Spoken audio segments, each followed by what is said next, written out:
innocent minds.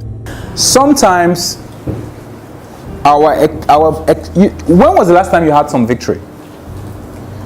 A taste of victory.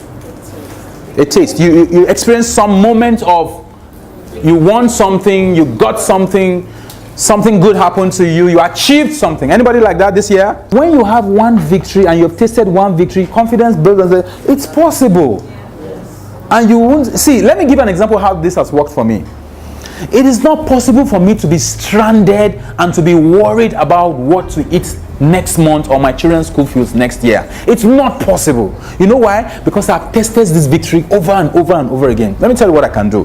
I can push wheelbarrow. I can drive Uber. I can drive Links. I can travel abroad and go and do Uber or whatever for 3 months. And before my visa expires, I'll come back. I can teach English language. There is a school where I go, they'll say, do you have a degree in English? No, I don't have, but I can. When I I'll force myself through, I'll volunteer for free till they allow me teach. I can do a lot of things to make sure that my kids' school fees is paid and whatever.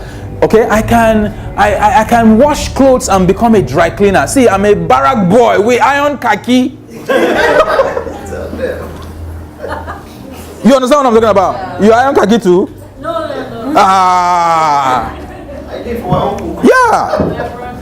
You know, you can do dry cleaning. Forget all this thing that I don't wash my clothes now. I know the thing. I have carried firewood until my head with my mother. I can open shop, do buying and selling. I can hustle and do a lot of things. Forget the Pali, the certificate. I can solve a lot of problems. So I know that. And I know one time I was in Abuja Federal Housing Estate, Maitama, for 3 days. In those days, there were no pure water. In the 90s, sorry. There was no pure water. So I was hungry for days. There was nothing to drink. The neighbors too didn't have water. So you fasted, and the fasting was not fasting, really.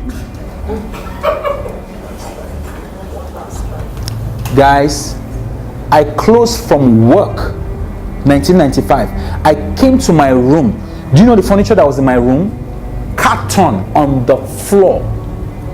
I'm not exaggerating. There was carton, and that carton was a favor a Hausa. That's when you start telling me Hausa are wicked. I don't understand what you're talking about. Muslims are wicked. I don't understand what you're talking about. I don't know what you're talking about. In my model of the world, it's not true. It's not true. Atiku, I will never forget Atiku. He said, come and stay with me. It was a carton.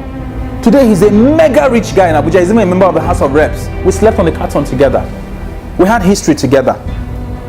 If I've come that far and I've seen myself small grow, small grow, small. My tithe was 10,000. One day my tithe one time was 3 million. One day, many times. I'm like, do you know where I've come from?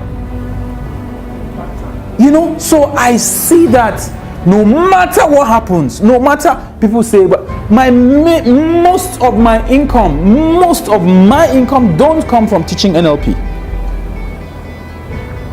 And that same income, when we're doing what we're doing now in Just for free and begging those pastors to come, that was what we set up 10 years ago that was sustaining us, and is still sustaining us now. Most of my investment is in real estate.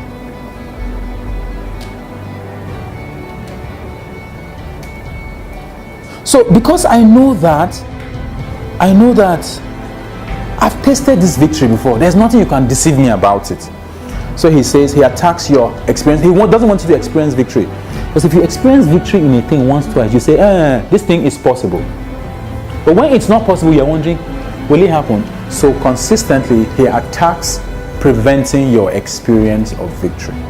And I believe that. Because you can taste that it's possible. You can just cross into Canaan's border and experience it a little bit. You will say, so all that Moses and Joshua said was true. And so if there is another promise, you say it will also happen. And everybody here has had some victory. You had some victory.